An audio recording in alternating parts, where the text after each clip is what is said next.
ધોરણ 9ના ગણિત વિષયમાં આપણે 4 પ્રકરણોની ચર્ચા કરી. પ્રકરણ ક્રમાંક 1 સંખ્યા પદ્ધતિ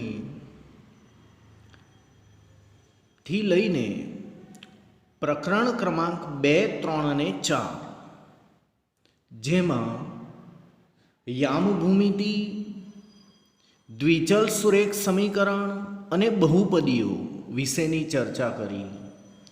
અહીંયા સુધીના જે 4 પ્રકરણ હતા એ બીજગણિત પર આધારિત પ્રકરણો હતા અને હવેથી પ્રકરણ 5થી જે કંઈ શીખવું છું એ ભૂમિતિ પર આધારિત પ્રકરણો છે. પ્રકરણ ક્રમાંક 5થી હું તમને ગણિતની એક શાખા ભૂમિતિ વિશેની ચર્ચા કરીશ. પ્રકરણ ક્રમાંક 5 યુક્લિડની ભૂમિતિનો પરિચય માટે વાર્ષિક પરીક્ષામાં કુલ 4 ગુણ ફાળવવામાં આવેલા છે. જે પૈકી 1 ગુણનો 1 એવા 2 નાના પ્રશ્નો પૂછાશે અને 2 ગુણનો 1 નાનો પ્રશ્ન પૂછાશે. 1 ગુણનો 1 એવા 2 અને 2 ગુણનો 1 નાનો પ્રશ્ન પૂછાશે. સંપૂર્ણપણે થિયરી ધરાવતું આ નાનું અને સહેલું પ્રકરણ છે. જો કોઈ વિદ્યાર્થી 5મું પ્રકરણ બરાબર ભણશે તો 6ઠું પ્રકરણ બરાબર આવડશે. 6ઠું પ્રકરણ બરાબર ભણશે તો 7મું અને 8મું બરાબર આવડશે. આમ ભૂમિતિના પ્રકરણો એકબીજા પર આધારિત પ્રકરણો છે. હું જે કંઈ ચર્ચા કરીશ એ 30% અભ્યાસક્રમ કાપીને જ ચર્ચા કરીશ. જેટલું કામનું છે એટલું જ જોવાનું છે. પ્રકરણમાં થિયરી ચલાવતી વખતે હું કહેતો જઈશ કે કયા મહત્ત્વના પ્રશ્નો છે, શું મોડે કરવાનું છે, એ પ્રમાણે તમે યાદ કરવાનો પ્રયાસ કરજો. ભૂમિતિ માટેનો અંગ્રેજી શબ્દ ખાલી જગ્યા છે. ભૂમિતિને અંગ્રેજીમાં શું કહે છે? ભૂમિતિને અંગ્રેજીમાં જ્યોમેટ્રી કહે છે. ભૂમિતિને અંગ્રેજીમાં જ્યોમેટ્રી કહે છે. જ્યોમેટ્રી શબ્દ એ કઈ ભાષાનો શબ્દ છે? જ્યોમેટ્રી શબ્દ એ કઈ ભાષાનો શબ્દ છે? તો જવાબ આવશે ગ્રીક ભાષાનો શબ્દ છે. જ્યોમેટ્રી એ ગ્રીક ભાષાનો શબ્દ છે. એ કયા 2 શબ્દોના સંયોજનથી બનેલો છે? જ્યોમેટ્રી એ કયા 2 શબ્દોના સંયોજનથી બનેલો છે? તો જવાબ આવશે જીઓ અને મેટ્રીન.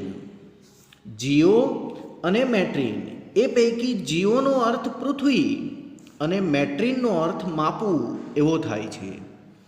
જીઓ એટલે પૃથ્વી અને મેટ્રીનનો અર્થ માપવું એવો થાય છે. આ ભૂમિતિ નામનો જે વિષય છે એનો ઉદ્ભવ શેમાંથી થયો? ભૂમિતિ નામના વિષયનો ઉદ્ભવ જમીન એટલે કે પૃથ્વીના માપનની જરૂરિયાતમાંથી થયો. ભૂમિતિનો ઉદ્ભવ જમીનના માપનમાંથી થયો.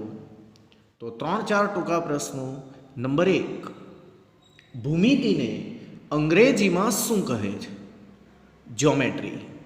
ભૂમિતિને અંગ્રેજીમાં જ્યોમેટ્રી કહે છે. જ્યોમેટ્રી એ કઈ ભાષાનો શબ્દ છે? ગ્રીક. જ્યોમેટ્રી એ ગ્રીક ભાષાનો શબ્દ છે. જ્યોમેટ્રી એ કયા 2 શબ્દોના સંયોજનથી બનેલો શબ્દ છે?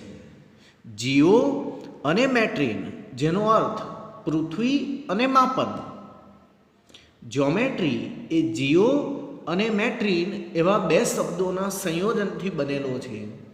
જીઓ એટલે પૃથ્વી અને મેટ્રીન એટલે માપવું.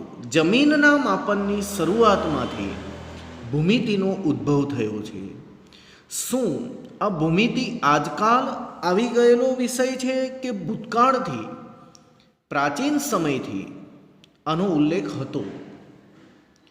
શું આ ભૂમિતિ આજકાલથી અત્યારે જ 2, 5, 10 વર્ષમાં આવી ગયેલો વિષય છે કે બહુ જ ભૂતકાળનો આ વિષય છે? એ વિશે જરા જાણવું છે. ઇજિપ્ત, બેબિલોનિયા, ચીન, ભારત, ગ્રીસ, ઇઝાક, 6 દેશના નામ મોડે કરી દે.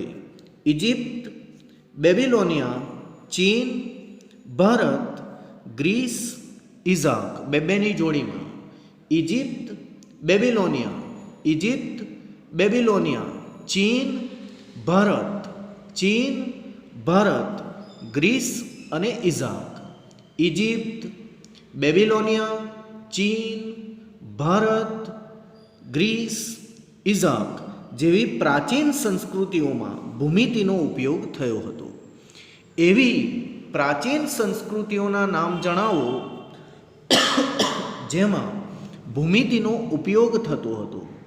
તો જવાબ લખવાનો ઇજિપ્ત, બેબિલોનિયા, ચીન, ભારત, ગ્રીસ, ઇઝાક વગેરે જેવી પ્રાચીન સંસ્કૃતિઓમાં ભૂમિતિનો ઉલ્લેખ થયો હતો.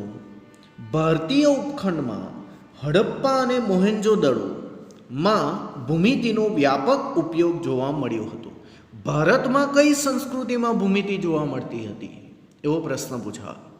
ભારતમાં કઈ સંસ્કૃતિમાં ભૂમિતિનો ઉલ્લેખ જોવા મળતો હતો? તો 2 વસ્તુ, હડપ્પા અને મોહેન્જો-દડો. આ જાણીતા નામો છે, તમે જાણતા જ હશો, પ્રાઇમરીમાં આવી ગયું હોય. ભારતમાં એવી કઈ સંસ્કૃતિઓ છે જેમાં ભૂમિતિનો ઉલ્લેખ જોવા મળે છે? તો 2 વસ્તુ, હડપ્પા અને મોહેન્જો-દડો. કેવી રીતે? એનું એક ઉદાહરણ છે. ત્યાં એટલે કે ક્યાં? હડપ્પા અને મોહેન્જો-દડોમાં બાંધકામમાં ઉપયોગમાં લેવાતી ઈંટોની લંબાઈ, પહોળાઈ અને જાડાઈ.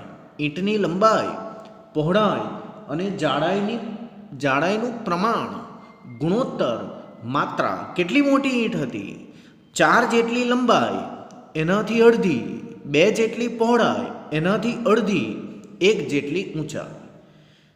અડધું અડધું અડધું, 4ના અડધા, 2ના અડધા, 1 એમ યાદ રાખી લેવાનું. 4ના અડધા, 2ના અડધા, 1.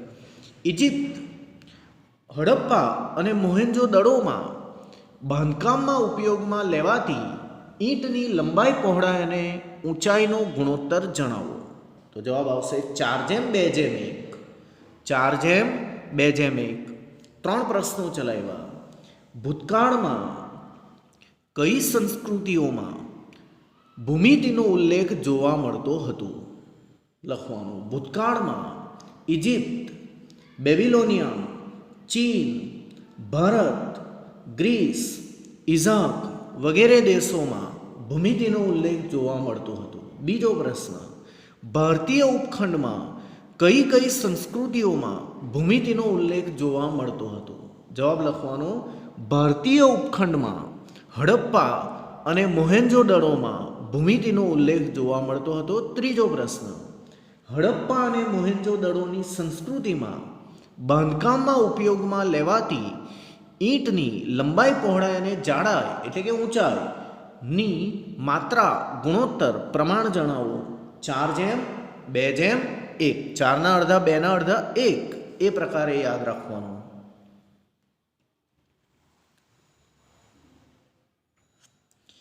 પ્રાચીન ભારતમાં કયું પુસ્તક એ ભૌમિતિક રચનાઓ માટે મહત્વપૂર્ણ પુસ્તક હતું? પ્રાચીન ભારતમાં કયું પુસ્તક એ ભૌમિતિક રચનાઓ માટે મહત્વપૂર્ણ ગ્રંથ કે પુસ્તક હતું? તો જવાબ આવશે સુલભાસૂત્ર. ભારતમાં સુલભાસૂત્ર નામનું જે પુસ્તક હતું એ ભૂમિતિ વિશે કેટલીક રચનાઓનો મહત્વપૂર્ણ ગ્રંથ હતો. એટલે કે સુલભાસૂત્રમાં ભૂમિતિનો વિશેષ ઉલ્લેખ હતો એવો અર્થ થાય. ભારતનું એવું કયું જાણીતું ગ્રંથ છે જેમાં ભૂમિતિની રચનાઓનો વિસ્તૃત ઉલ્લેખ છે? તો જવાબ આવશે સુલભાસૂત્ર. મોસ્ટ આઈએમપી સવાલ, સુલભાસૂત્ર. શ્રીયંત્ર એ અંદરો અંદર ગૂંથાયેલા 9 સમદ્વિભુજ એટલે કે સમદ્વિબાજુ ત્રિકોણોનું સંયોજન છે. કદાચ તમે તમારા ઘરની અંદર જોયું હોય તો આપણું જે દેવસ્થાન હોય એટલે કે મંદિર હોય ઘરની અંદર, તેમાં કેટલીક વાર એક તાંબાના કોઈ પતરા પર કોઈ ડિઝાઇન વગેરે દોરેલું હોય એવું કોઈ યંત્ર હોય એને શાસ્ત્રોક્ત ભાષામાં યંત્ર કહેવાય. જાત જાતના બધા યંત્રો આવે, માતાજીના યંત્રો આવે, કોઈ શાસ્ત્રોક્ત રીતે બીજા કોઈ યંત્રો આવે, એ જ રીતે એક શ્રીયંત્ર આવે જેના પર બધી આકૃતિઓ દોરેલી હોય, કદાચ તમે જોયું જ હશે. એ શ્રીયંત્ર એ અંદર ગૂંથાયેલા કેટલા સમદ્વિબાજુ ત્રિકોણોનું સંયોજન છે? એવો એક પ્રશ્ન મહત્વનો છે. તો જવાબ આવશે 9. શ્રીયંત્રમાં કેટલા સમદ્વિબાજુ ત્રિકોણો આવેલા છે? 9. શ્રીયંત્રમાં કેટલા સમદ્વિબાજુ ત્રિકોણો આવેલા છે? 9. આ બધું હું શું ચલાવું છું કે ભૂતકાળમાં શું ભૂમિતિ હતું એનો આ ઉદાહરણના પ્રશ્નો છે. આ ત્રિકોણો એવી રીતે ગોઠવેલા છે તેમાંથી 43 ઉપત્રિકોણો બને છે. શ્રીયંત્રમાં કેટલા ઉપત્રિકોણો છે? તો જવાબ આવશે 43. મૂળ કેટલા ત્રિકોણ? 9. કેટલા ઉપત્રિકોણ? 43. મૂળ કેટલા ત્રિકોણ? 9. કેટલા ઉપત્રિકોણ? 43. ફરીથી મેં તમને 3 પ્રશ્નો ચલાવ્યા. નંબર 1, પ્રાચીન ભારતનું એવું કયું પુસ્તક છે જેમાં ભૂમિતિ વિશેનો વિસ્તૃત ઉલ્લેખ છે? એનો જવાબ આવશે શુલ્બાસૂત્ર. શ્રીયંત્ર એ અંદર ગૂંથાયેલા કેટલા સમદ્વિભુજ ત્રિકોણનું સંયોજન છે? 9. શ્રીયંત્રમાં કેટલા ઉપત્રિકોણો છે? 43. આવા 3 પ્રશ્નો.